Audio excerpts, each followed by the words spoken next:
चरणों में दंडवत प्रणाम कर। इस गांव में विराजमान सभी देवी देवताओं को दंडवत प्रणाम कर। मंच पर विराजमान सभी को दंडवत प्रणाम कर। पांडाल में विराजमान सभी भक्तों ने दंडवत प्रणाम कर। जगत जननी गौ माता के चरणों में दंडवत प्रणाम कर। श्रीमद् भागवत कथा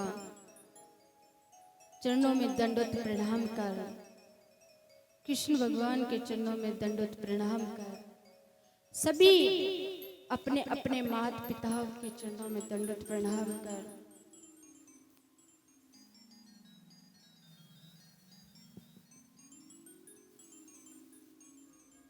मनुष्य जीवन मिल जाने के बाद मन में विचार आता है कि मेरा मनुष्य जीवन किस प्रकार से सफल होए। जिस पर भगवान की बहुत विशेष कृपा होती है उस जीव के अंदर ये भाव आता है कि मेरा मनुष्य जीवन किस प्रकार से सफल होए। अन्यथा जलरा जीव री स्थिति है कि जलरा जीव जल में ही जन्मे और जल में ही मर जाए। कि संसारिक जीव जगत में पैदा होता है और जगत में ही रच पच होकर मर जाता है, लेकिन भगवान की जिसके ऊपर विशेष कृपा होती है उस जीव के अंदर ये भाव आता है कि मेरा मनुष्य जीवन किस प्रकार से सफल होए।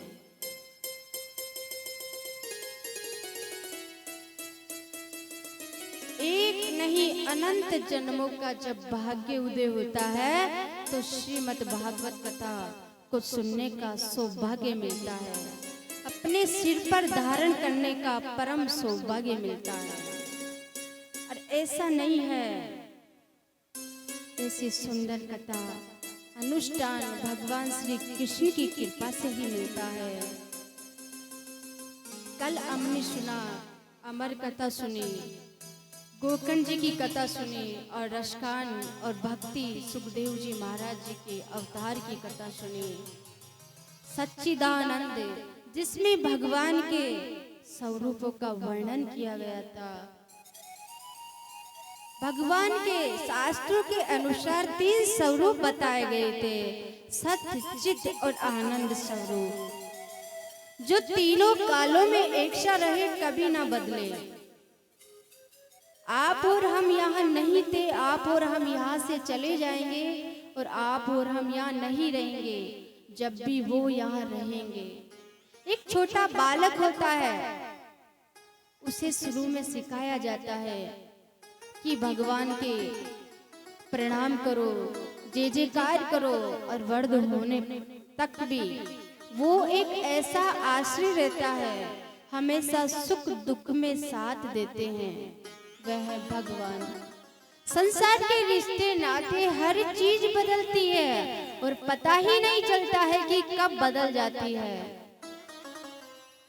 कब बचपन छूट जाता है, कब जवानी आ जाती है और कब बुढ़ापा आ जाएगा, पता ही नहीं चलता है। किस हफ्ते किस दिन बचपन छूटा, जवानी छूट गई और बुढ़ापा आ जाएगा। जीवन में क्या किया सिवाय अपना पेट भरने के? कोई ऐसा कार्य किया है जो भगवान के सामने बता सकते कि हमने इतना अच्छा कार्य किया है, कि हम भगवान के सामने बोल सकते हैं कि हमने इतना अच्छा धर्म का कार्य किया है, इतने अच्छे कर्म किए हैं। भगवान के आगे झूठ नहीं बोल सकते हैं, वो तो परम पिता परमेश्वर भगवान है, सब कुछ जानते हैं, सारे त्रिलोकी के नाम है। तो इसमें सच्चिदानंद उसके सारे स्वरूपों का वर्णन किया गया था। भक्ति की कथा आती है जिसमें भक्ति के 2 पुत्र थे, ज्ञान और वैराग्य, उसके बारे में बताया गया था। सुखदेव जी महाराज का जैसे ही जन्म होता है और जन्म होते ही तुरंत वन की ओर चले जाते हैं, और जैसे ही वन की ओर जाते हैं तो पुत्र विरह में उनके पिताजी भी उनके पीछे पीछे वन में चले जाते हैं। वन में चले तो जाते हैं, लेकिन वन में जितने पेड़ थे, जितनी शाखाएं थी, सुखदेव जी महाराज जी के पिताजी ने पेड़ पत्ते और शाखा सभी में सुखदेव जी महाराज के ही दर्शन करते हैं। ऐसे थे सुखदेव जी महाराज जिन्होंने साक्षात भगवान से मिला दिए। इसलिए जीवन में ऐसे गुरु बनाना चाहिए जो हमारा मिलन भी भगवान से करा दे। जिन्होंने राजा परीक्षित को 7 दिन में उनकी आत्मा परमात्मा में लीन हो गई थी और साक्षात परमात्मा के दर्शन हुए।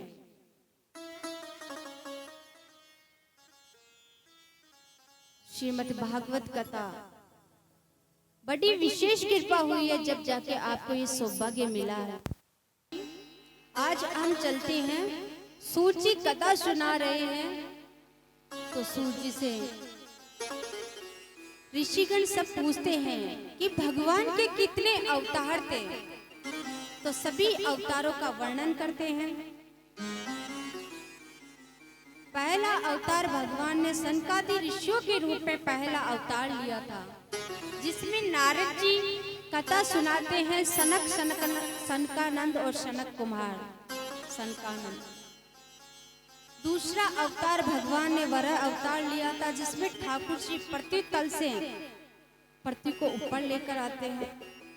तीसरा अवतार भगवान ने नारद जी के रूप में लिया था और चौथा अवतार भगवान ने नर और नारायण के रूप में लिया था।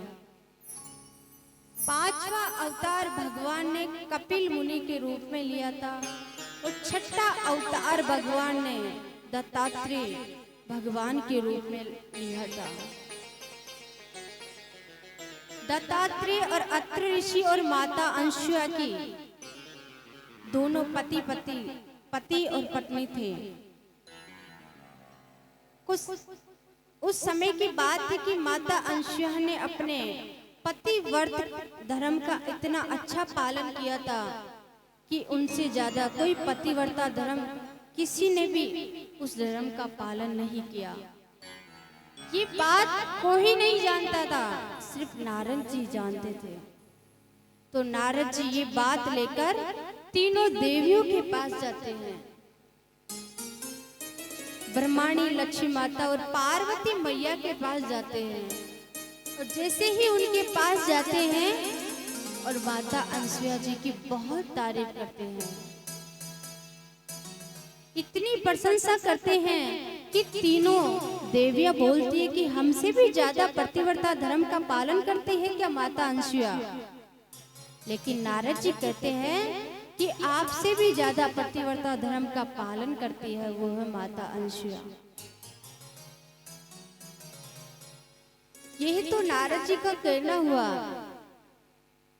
और जैसे ही शाम को तीनों देव घर लौटते हैं, ब्रह्मा, विष्णु, महेश, तो तीनों देवियां बहुत क्रोधित थी और तीनों देवों से कहती है कि हमें नहीं पता, हमने सुना है कि माता अंसुया हमसे भी ज्यादा पतिव्रता धर्म का पालन करती है। आप जाइए और उनका पतिव्रता धर्म भंग करके आए हैं। हमें नहीं पता आप कैसे करके आना है, क्या करना है। अब वो तो भगवान थे साक्षात, वो तो सब कुछ जानते थे। भगवान चाहते तो देवियों को समझा भी सकते थे, लेकिन माता के कहने से तीनों देव निकल जाते हैं और वहां हंसुया जी की कुटिया पर पहुंचते हैं। अत्तर ऋषि स्नान करने के लिए गंगा किनारे गए हुए थे। माता अंसुया वहां पर अकेली रहती है और जो तीनों देव जाते हैं, ब्रह्मा, विष्णु, महेश, साधु का वेश धारण कर लेते हैं और माता की कुटिया पर जाकर जैसे ही अलग जगाते हैं कि भिक्षाम देवी, भिक्षाम देवी, मैया कुटिया से बाहर निकल कर आती है। मैया के हाथ में फल इत्यादि थे, लेकर जैसे ही आते हैं, लेकिन साधु के वेश में पधारे भगवान फल इत्यादि लेने के लिए मना कर देते हैं कि माता हमें ये सब कुछ नहीं चाहिए। तो माता कहती है कि आपको क्या चाहिए? बोले मुझे तो एक वचन चाहिए, क्या आप दे सकती हो? माता ने सोचा कि शायद कुछ भोजन प्रसाद या पकवान कुछ मांग रहे होंगे, तो माता ने ये सब कुछ सोचकर और उनको वचन दे दिया। माता उनको जैसे ही भीतर अपनी कुटिया में लेकर जाती है तीनों देवों को, और जैसे ही आसन बिछाते हैं और तीनों देव कहते हैं कि माता, आपने कहा था कि आपने हमसे वचन दिया है कि हम जैसे कहेंगे आप हमें उसी अवस्था में भोजन करवाएंगे। माता ने कहा कि हाँ बोलिए, किस प्रकार से आपको भोजन करवाना है? तो तीनों देव माता की परीक्षा लेने के लिए आए थे, माता को छलने के लिए आए थे। तो अंशु माता से कहते हैं कि मैया, आप उस अवस्था में हमको भोजन करवाइए जिस अवस्था से आप अपनी माँ के गर्भ से बाहर आए थे। माता ये सुनकर बहुत क्रोधित हो जाती है और तीनों देवों से कहती है कि आपको इस तरह की बात करना शोभा नहीं देती है, आपको शर्म नहीं आती, आप किस तरह की बात कर रहे हैं? आप ये तो अच्छी तरह से जानते हैं कि मैं एक पतिव्रता स्त्री हूँ और आप इस तरह की बातें कर रहे हैं। मैं एक पतिव्रता धर्म का पालन करती हूँ, मैं ऐसा कैसे कर सकती हूँ? लेकिन तीनों देव माता से कहते हैं कि मैया, आपने हमको वचन दे दिया है, अगर उस वचन को पूरा करना या नहीं करना वो आपकी दया पर निर्भर करता है। इतने में मैया समझ गई कि तीनों की जरूर कोई पहुंचे हुए संत है, या जरूर ये तो कोई भगवान की ही जरूर कुछ न कुछ लीला है। तो माता जैसे ही अपने नेत्र बंद करती है, नेत्र बंद करके और भगवान से प्रार्थना करती है कि हे भगवान, अगर मैंने जीवन में अपने पतिव्रता धर्म का अगर सच्चे मन से अगर उसका पालन किया है, अगर मैंने उसको निभाया है, तो मैं जल छिड़कते ही तीनों जो साधु के वेश में पधारे हुए हैं छोटे छोटे बालक बन जाए। और माता ने तो अपने पतिव्रता धर्म का इतना अच्छा पालन किया था ताकि भगवान की उनकी पतिव्रता धर्म से बहुत खुश थे, उनको साक्षात वरदान देते हैं। मैया जैसे ही जल छिड़कती है तो भगवान साक्षात साधु के वेश में पधारे हुए तीनों लोगों के ब्रह्मा विष्णु महेश माता अंसुया जी जैसे ही जल छिड़कते हैं तो तीनों देव छोटे छोटे बालक बन जाते हैं। और जैसे उन्होंने कहा था कि हमें उसी अवस्था में आप भोजन करवाइए, तो मैया तीनों बालकों को अपनी गोदी में लेती है और अपना दूध पान उनको करवाती है। अब उधर तीनों देवियों को बहुत चिंता हो जाती है। लक्ष्मी माता और पार्वती मैया, उस तीनों देवियों को बहुत चिंता हो जाती है कि संध्या हो चुकी है, तीनों देव अभी तक भी घर पर नहीं पधारे, ऐसा क्या संकट आ गया कि ऐसी क्या दुविधा आ गई। बहुत चिंता का विषय हो जाता है उनके सामने। इतने में नारद जी वहां पर पधारते हैं। नारद जी तीनों देवियों से कहते हैं कि क्या बात है, आप बहुत चिंता में लग रहे हैं। बोले नारद जी, आपने कहा था आपने अंसुया जी की इतनी तारीफ करती, तो हमने सोचा कि हमसे भी ज्यादा कोई पतिव्रता धर्म का पालन करती है क्या। तो हमने तीनों देवों को उनके साथ पास भेज दिया और अब तक भी घर नहीं लौटे। तो नारद जी तीनों देवियों को अपने साथ लेकर जाते हैं कि आप खुद ही स्वयं जाकर वहां देख लीजिए। अब तीनों देवियां वहां जाती है और अनसुया जी से प्रार्थना करती है कि हमसे बहुत बड़ी गलती हो गई माता, हमारे तीनों देव हमें वापस लौटा दो।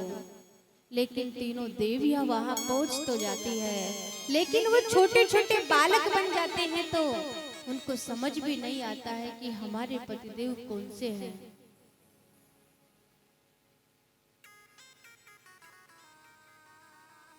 माता हंसुया जी ने डाल दिया पालना, झूल रहे तीन देव बन करके लालना, झूल रहे तीन लोग बन करके लालना।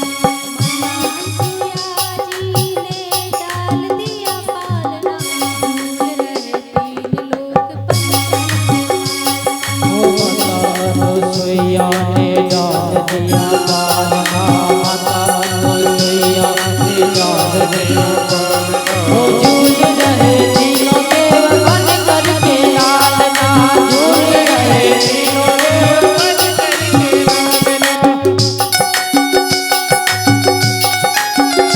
करके लालना।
झूल रहे तीनों देव बन करके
दुखिया के कुटिया पधारे।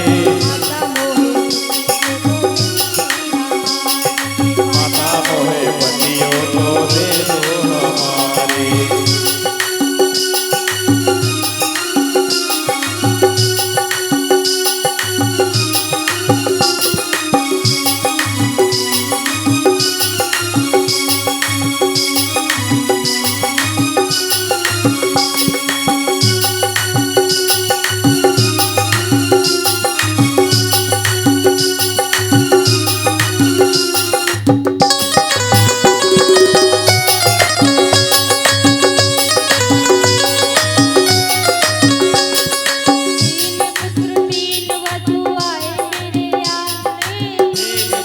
तीन वधू आए मेरे द्वारे। माता मोहे पति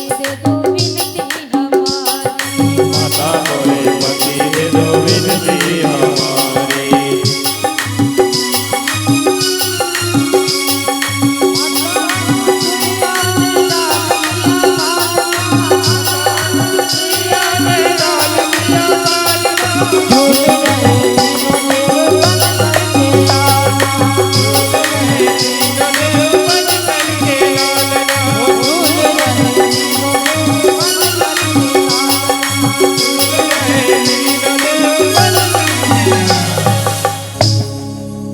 बोले कृष्ण कन्हैया लाल की।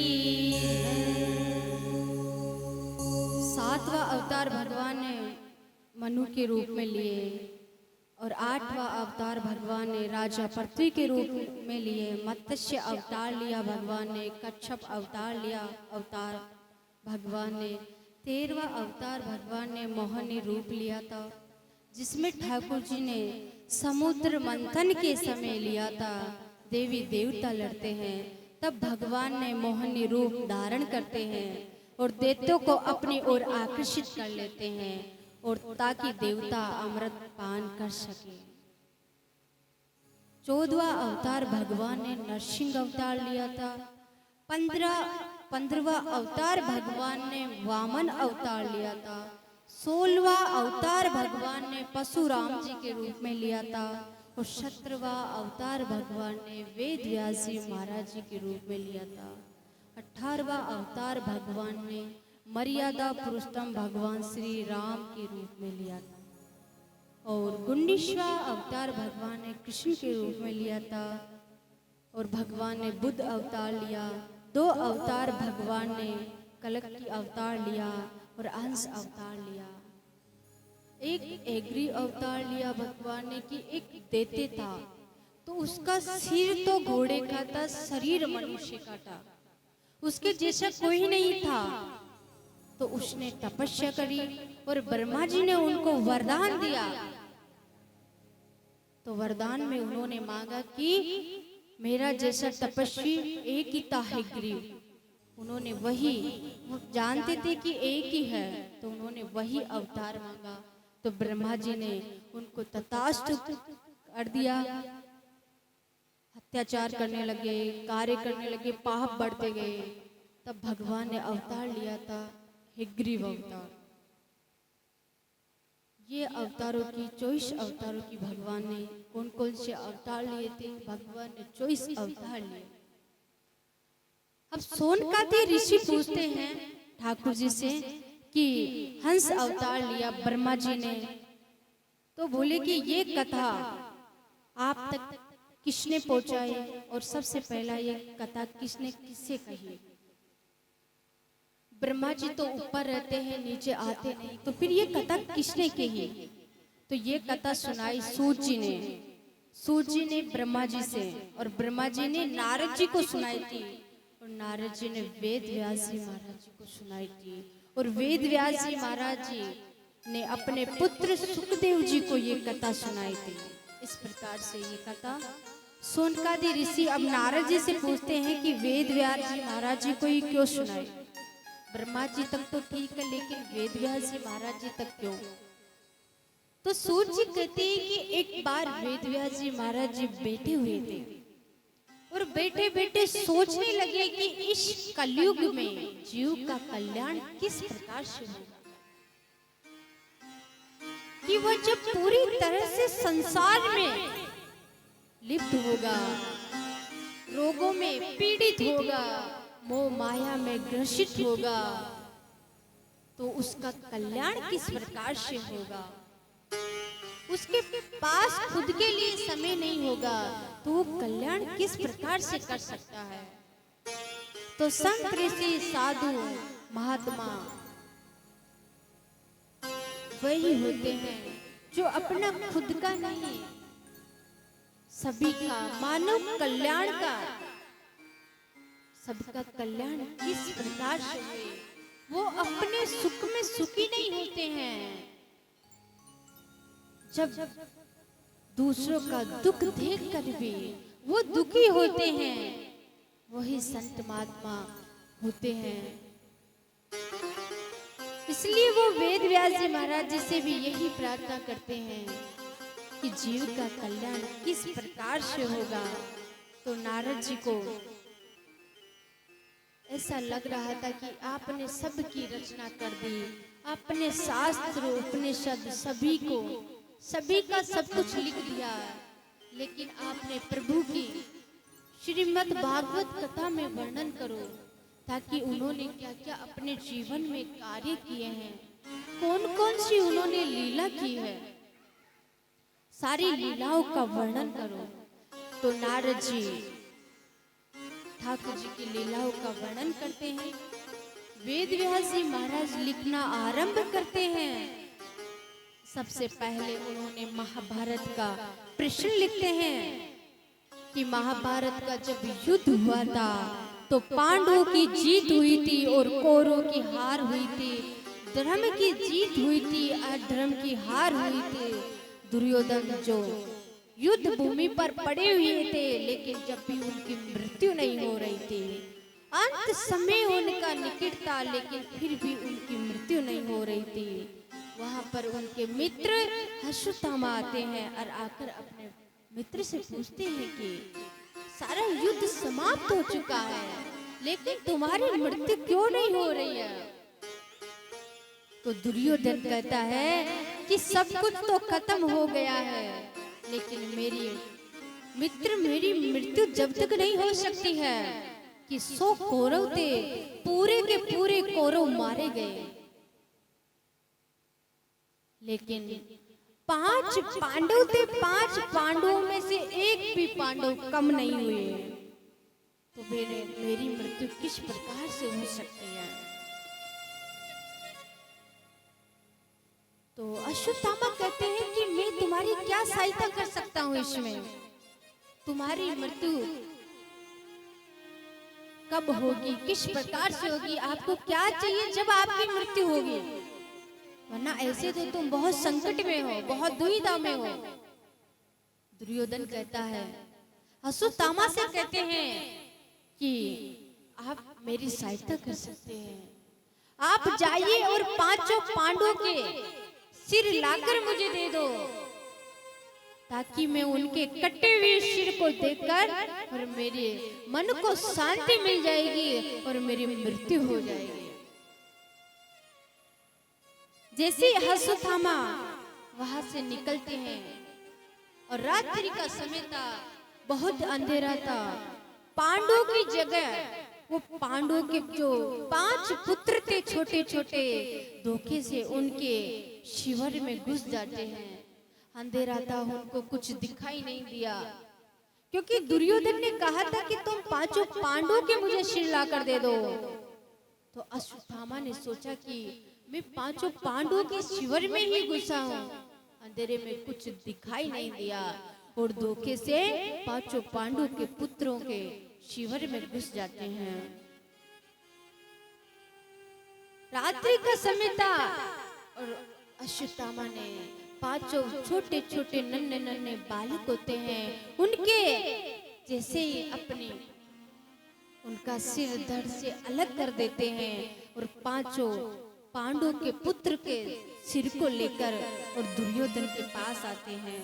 और जैसे ही दुर्योधन के पास आता है तो दुर्योधन कहता है कि हे मित्र अश्वत्थामा, तूने ये क्या कर दिया। पांचों पांडवों की कोई गति देने वाला भी नहीं बचा, उनका पिंडदान कोई करने वाला भी नहीं बचा। तुमने ये क्या अनर्थ कर दिया। मैंने तो तुमसे कहा था कि पांचों पांडवों के सिर लेकर आना है, लेकिन तुमने इतने ये सब कुछ क्या कर दिया। और दुर्योधन बहुत दुखी हो जाता है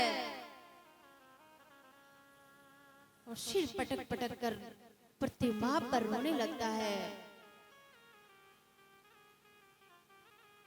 और अश्वत्थामा को क्या पता था, उसने सोचा कि पांच पांडवों के शिविर में ही घुसा हूं। जब सवेरा होता है तो सब उधर पता चलता है कि द्वारपालों को बुलाया जाता है। पांचों पांडवों के जो सिर को देखते हैं द्रौपदी मैया को पता चलता है, तो द्वारपाल से पूछते हैं कि यहाँ रात्रि को कौन आया था। तो द्वारपाल कहते हैं कि रात्रि को तो यहाँ पर अश्वत्थामा आए थे और हाथ में तलवार लेते हुए और बहुत ही क्रोधित थे। तो पांचों पांडवों को पता चलता है, अश्वत्थामा को माता द्रौपदी के पास उनके सामने उपस्थित करते हैं। और जैसे ही माता द्रौपदी के सामने उनको लाते हैं और मैया से कहते हैं कि मैया, जो आपके पांचों पुत्रों की हत्या की है वो इन्होंने ही की है, अश्वत्थामा ने। आप जो चाहे इनको दंड दे सकती हो। सोचो उस माता के ऊपर क्या गुजर रही होगी, जिनके सामने एक नहीं पांच पुत्रों की हत्या हो गई हो और धड़ से सिर अलग हो और अपनी माँ के सामने हो, तो उस माँ के ऊपर क्या गुजर रही होगी। लेकिन फिर भी द्रौपदी मैया कहती है कि मैं अश्वत्थामा को कुछ भी दंड नहीं दे सकती।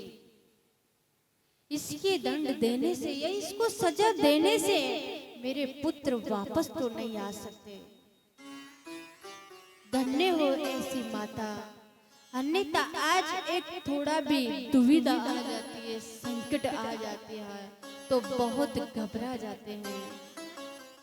लेकिन फिर भी द्रौपदी मैया ने तो यही कहा कि इसके मारने से मेरे पुत्र वापस तो जीवित नहीं हो जाएंगे, तो इनको मारने से क्या हासिल होने वाला है।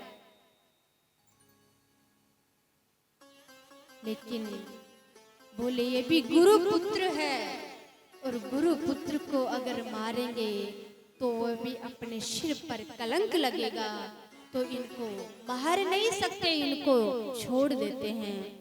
लेकिन ऐसे नहीं छोड़ते हैं, अश्वत्थामा को बहुत अपमानित कर देते हैं और उसके बाद में उनको छोड़ते हैं। अश्वत्थामा के जो सिर पर बाल थे उनको काट दिए जाते हैं।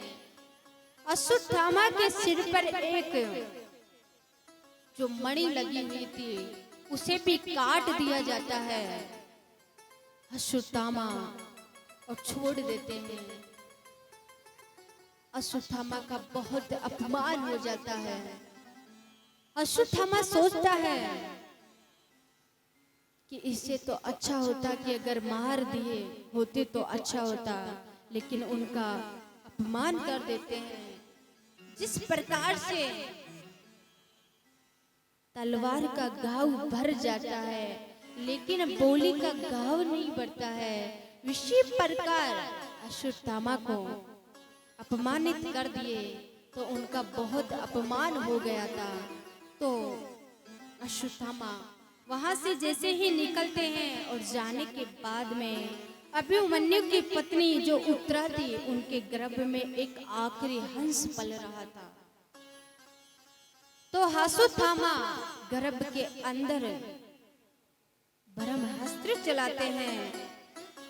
तो जैसे ही ब्रह्मास्त्र उत्तरा की गर्भ में जाता है तो उत्तरा दौड़ी दौड़ी भगवान के पास जाती है। उत्तरा ना पांडु के पास गई, ना युधिष्ठिर के पास गई, ना द्रौपदी के पास गई, दौड़ी दौड़ी भगवान के पास जाती है। हमारे कोई संकट आता है, कोई दुविधा आती है, तो हम हमारे सगे संबंधी रिश्तेदार उनके पास जाते हैं। लेकिन उत्तरा किन्हीं के पास भी नहीं गई।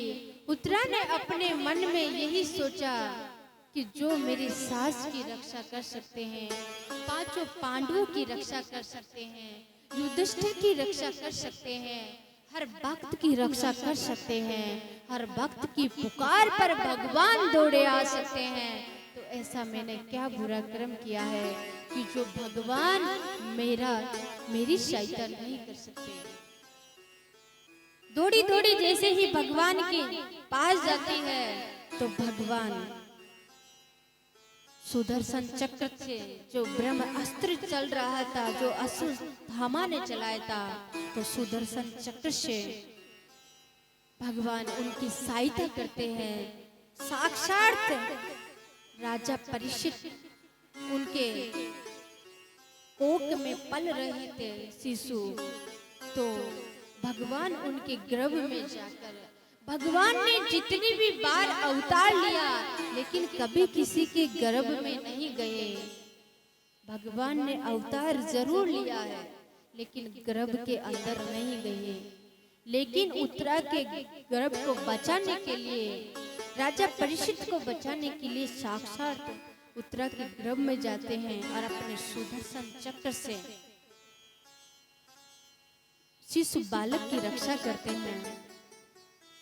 हम भगवान जैसे ही वहां से बाहर निकल कर आते हैं तो युधिष्ठिर कहता है कि भगवान तो मेरे लिए आए हैं। अर्जुन कहता है कि भगवान श्री कृष्ण तो मुझसे बहुत अटूट प्रेम करते हैं। बोले वो तो मेरे लिए आए हैं। कुंती कहती है कि मुझे तो भगवान श्री कृष्ण मुझे तो बुआ मानते हैं, वो मेरी पुकार पर या मुझसे मिलने के लिए आए हैं। लेकिन भगवान कहते हैं कि मैं तो विषम पितामह के लिए आया हूं, कि मैंने उनको वचन दिया था कि जब तुम्हारा अंत समय होगा तो मैं आपके सामने उपस्थित रहूंगा। जब महाभारत का युद्ध चल रहा था, दिन बीत गया था, सूर्य अस्त होने वाला था, तो सूर्य अस्त होने वाला था तो दुर्योधन ने कहा विषम पिता की तरफ, बोले आप तो उनकी तरफ से लड़ रहे हैं, असलियत तो यह है, तो आप तो झूठ में ही हमारा साथ देते हो। विषम पितामह बहुत क्रोध में आकर कहते हैं, उन्होंने कहा कि आज मैं ये प्रतिज्ञा लेता हूँ कि कल मेरे हाथों से पांडव मारे जाएंगे। और सब जानते हैं कि अगर विषम पितामह ने अगर प्रतिज्ञा ली है तो वह अपनी प्रतिज्ञा को भी पूरी करेंगे। भगवान श्री कृष्ण को बहुत चिंता हो जाती है। रात्रि का समय था, द्रौपदी को अपने साथ लेकर आते हैं, और जैसे ही साथ लेकर आते हैं तो कौरवों का जो शिविर था उसमें तो जो कौरवों की पत्नियां, धर्म पत्नियां ही उनके शिविर में जा सकती थी, पांडवों की नहीं जा सकती थी। लेकिन द्रौपदी से कहते हैं भगवान श्री कृष्ण की माता आप भीतर जाइए और कौरवों के शिविर में जाकर विषम पिता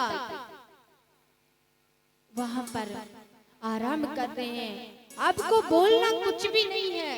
उन्होंने एक बहुत कठोर प्रतिज्ञा ली है कि कल का सूर्य अस्त होने से पहले वो पांडवों की हत्या कर देंगे, और उन्होंने अगर प्रतिज्ञा ली है तो प्रतिज्ञा को पूरी भी करेंगे, ये आप भी जानते और मैं भी जानता हूं। तो बोले आप भीतर जाना और जाकर अश्वत्थामा के चरणों को छू लेना। द्रौपदी कौरवों के शिविर में घुस जाती है, मुख से कुछ नहीं बोलती है। अंदर विषम पितामह आंखों पर हाथ रखकर लेटे हुए हैं।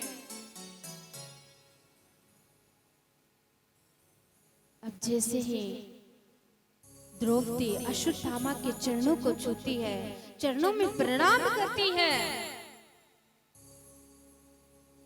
तो अश्वत्थामा उनको सौभाग्यवती बहु आशीर्वाद देते हैं। लेकिन अश्वत्थामा वो विषम पितामह इतने शक्तिशाली थे कि उनको कोई अनर्थ भी होता था तो उनको पता चल जाता था कि ये तो जरूर कुछ ना कुछ गलत हुआ है। तो अश्वत्थामा जैसे ही विषम पिता जैसे ही अपने नेत्रों से अपने हाथ को हटाते हैं और देखते हैं कि यहाँ पर तो द्रौपदी आई थी और मैंने तो उनको आशीर्वाद दे दिया, अब तो मैं पांडवों को मार भी नहीं सकता। अब उधर कोने में खड़े भगवान श्री कृष्ण जी देख रहे थे। विषम पितामह की नजर भगवान श्री कृष्ण के ऊपर पड़ती है। इशारों इशारों में बातें हो जाती है कि अब ये आप जाने कि आशीर्वाद बड़ा है या आपकी प्रतिज्ञा बड़ी है।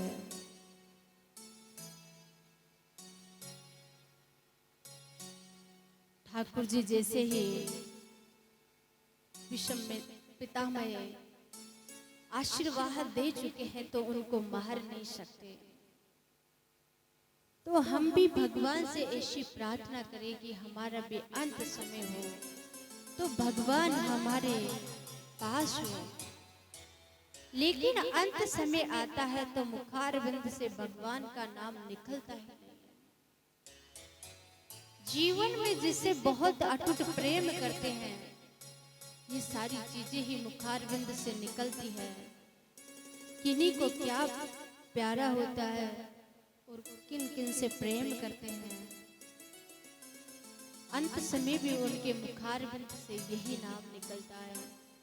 अगर पूरे जीवन में भी भगवान की भक्ति नहीं की है और अंत समय भी अगर मुखारविंद से भगवान का नाम निकल जाता है तो मनुष्य जीवन में आना भी धन्य हो जाता है। 84 लाख योनि भटकने के बाद में मनुष्य जीवन मिलता है। और संसार में कुछ भी मिले ना मिले, मान मिले, सम्मान मिले, अपमान मिले, दुख मिले, सुख मिले, ये सब चलता रहता है जीवन में। लेकिन जो मृत्यु है वो तो निश्चित है, वो तो आनी ही है। और जब अंत समय निकट आता है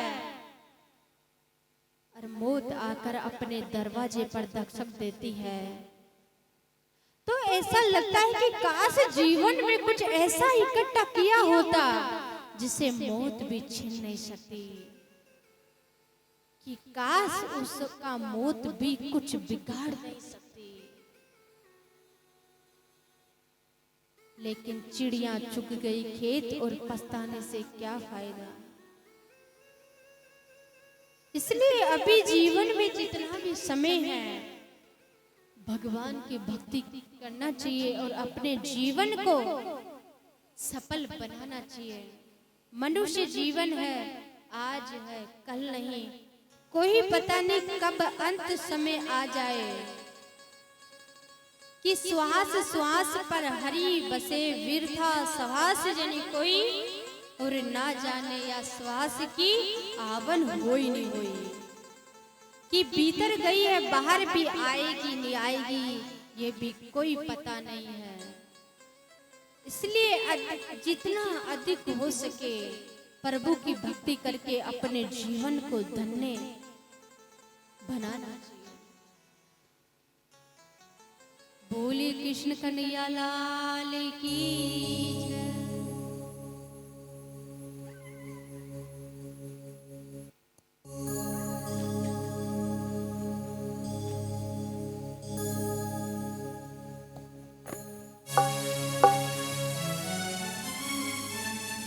ओ मेरे बाके बिहारी लाल,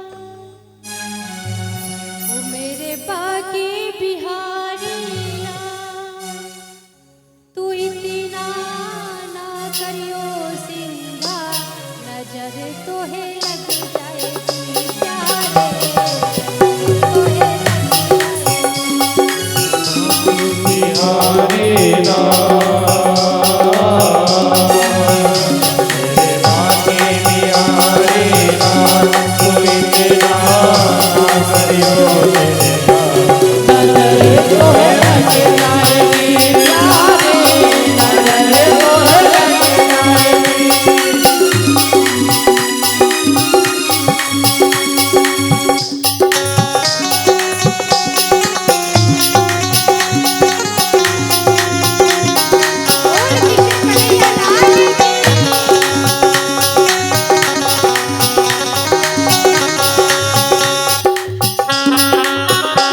बोले बाके बिहारी लाल की जय हो। राधे रमन सरकार की जय हो।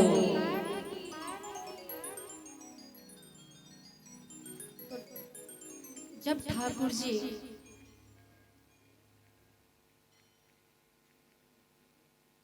उनसे अपनी अंतिम इच्छा पूछते हैं और वहां पर आते हैं कि किसी से कुछ चाहिए, जाने वाले होते हैं सबको दर्शन देकर। कुंती बुआ से पूछते हैं कि अगर आपको कुछ चाहिए तो कुंती बुआ ने कहा कि क्या मैं जो मांगूंगी आप मुझे दे दोगे? ठाकुर जी ने कहा कि हाँ जरूर दे देंगे। कुंती बुआ ने कहा कि मुझे हर पल हर क्षण केवल दुख ही दुख मिले, संकट ही संकट आए। कृष्ण भगवान ने कहा कि ये आप क्या कह रही हो? इतने दिनों बाद में तो कुछ सुख के दिन आए हैं और आप फिर भी यही मांग रहे हैं कि मुझे जीवन भर दुख ही दुख मिले। भगवान ने कहा कि कुछ और मांगिए। बुआ ने कहा कि मुझे तो सिर्फ दुख ही दुख मिले, यही आप वरदान दीजिए कि सुख के माथे सिल पड़े बलिहारी, वो दुख जो हरि नाम न जपा। कि ऐसा सुख का क्या फायदा जो भगवान का नाम ही ना जप सके। बुखार बिंद से भगवान के नाम का उच्चारण ही ना कर सके, ऐसा दुख का क्या फायदा। इससे तो अच्छा है कि मुझे जीवन भर दुख ही दुख मिले। आप और हम जब भगवान के दरबार में जाते हैं तो भगवान से यही प्रार्थना करते हैं कि हे प्रभु हमें इतना सुख दे दो, हमें इतना बड़ा अमीर आदमी बना दो। लेकिन धन्य हो वो कुंती जिन्होंने भगवान से, धन्य हो देवी जिसने भगवान से सिर्फ हर पर हर क्षण हर संकट ही संकट आए कि जिंदगी भर मुझे दुख ही दुख मिले। कि ऐसी भक्ति ऐसा प्रेम ठाकुर जी से जो वे करते थे कि सुख में सुख आए हो तो आप हमें छोड़ के जा रहे हैं, कम से कम दुख आएगा तो आप हमारे साथ तो रहेंगे। अब यहाँ समय बीतता है, उत्तरा के गर्भ से राजा परीक्षित आते हैं। वो बड़े होते हैं, उनको राज सिंहासन दिया जाता है और उसी राज सिंहासन उनको दिया जाता है। कई वर्ष गुजर जाते हैं, उसके बाद में जो राजा परीक्षित थे वो बड़े होते हैं तो उन्होंने जो खजाने की जो सफाई कर रहे थे तो उसमें उनसे पहले एक जरासंध नाम के राजा हुए थे। उन्होंने बहुत सारे राजाओं को मारकर चोर डकैती अत्याचार कर कर उन्होंने एक मुकुट बनाया हुआ था सोने का। तो राजा परीक्षित जब खजाने की सफाई हो रही थी राजमहल में तो उनको वह एक सोने का मुकुट मिलता है। उस सोने के मुकुट को राजा परीक्षित को पहनाया जाता है, उनके सिर पर धारण किया जाता है। और जैसे ही उनके सिर पर धारण करते हैं तो उसमें जितने भी अवगुण थे, जितने जितने उस राजा ने अपने जो जरासंध नाम के राजा थे उसने अपने जीवन में जितने भी अत्याचार करे थे वो सारे उस मुकुट के अंदर प्रवेश हो जाते हैं। और एक दिन वो शिकार खेलने के लिए राजा परीक्षित जैसे ही जंगल में बाहर जाते हैं तो उनके सैनिक कहीं चले जाते हैं, वह कहीं बिछड़ जाते हैं और उनको वहां पर एक ऐसा दृश्य दिखाई देता है जिसमें एक शूद्र एक पैर से गौ माता को मार रहा है और एक गौ माता ऐसी हालत में पड़ी हुई है, बहुत अधमरी हालत में, और पीछे से उसको बैल उसके जैसे ही उसको पीछे से उनके ठोकर मार रहे हैं बार बार। राजा ने ऐसा दृश्य देखा वहां पर, तो राजा ने मन में विचार आया कि मेरे राज्य में ऐसा कार्य कौन कर रहा है कि गौ माता के भी पैर से ठोकर मार रहे हैं, ऐसा कार्य कौन कर रहा है। तो जैसे ही ये सब सारा दृश्य वहां पर देखते हैं, राजा परीक्षित को क्रोध आ जाता है, उनको मारने के लिए तैयार होते हैं, लेकिन वह उनसे बताते कि ये जो कलयुग आने वाला है, जो घोर कलयुग आएगा, कलयुग में मानव की इसी प्रकार से दशा होगी। अगर वो कथा भागवत या भगवान की भक्ति नहीं करेंगे, धर्म के कार्य नहीं करेंगे, तो इसी प्रकार से कलयुग में ये सब कुछ होने वाला है। अभी बोले कलयुग की आयु, जो कलयुग की अभी आयु है वो 4,32,000 है। अभी हुए हैं 5,115 वर्ष हुए हैं। बोले अभी तो इतनी है, लेकिन जब घोर कलयुग आ जाएगा तो इतनी दशा होने वाली है। तो राजा बहुत चिंतित हो जाते हैं। और उन्होंने अपने सिर पर वो मुकुट धारण कर रखा था। एक मिनट सभी। बोले कृष्ण कन्हैया लाल की जय। बरस रही राम रस भक्ति, बरस रही राम रस भक्ति, लूटन वाले लूट रहे, बरस रही है राम रस लूटन वाले लूट रहे।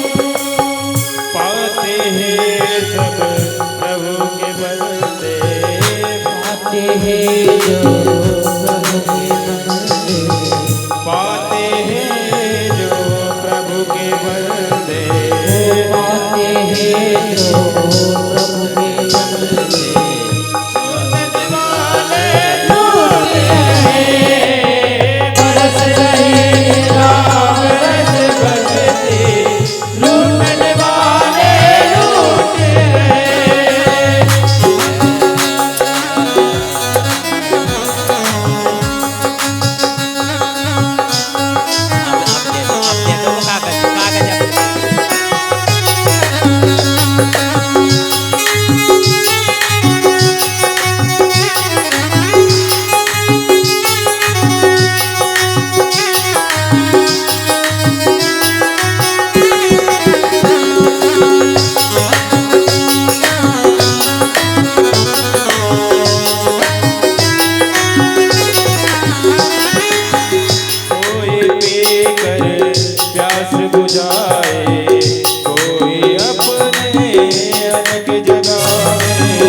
तो जैसे ही राजा परीक्षित जंगल में चले जाते हैं, शिकार खेलने के लिए जाते हैं, तो वहाँ पर उन्होंने ये सारा दृश्य देखा कि हत्या हो रही है, पशु पक्षी इधर उधर खेल रहे हैं, सारे सैनिक वैनिक इधर उधर भटक जाते हैं, ऐसा अत्याचार हो रहा है। ये सारा दृश्य उन्होंने देखते हैं और उनकी बुद्धि भी इसी प्रकार से हो जाती है, क्योंकि उन्होंने जो मुकुट अपने सिर पर धारण कर रखा था, उसमें जो भी जरासंध ने जो भी सारे अत्याचार थे, जितने अवगुण थे, वो उनके मुकुट में प्रवेश हो जाते हैं और मुकुट के माध्यम से उनके बुद्धि ही वैसी बुद्धि ही वैसी बुद्धि ही वैसी बुद्धि ही वैसी बुद्धि ही वैसी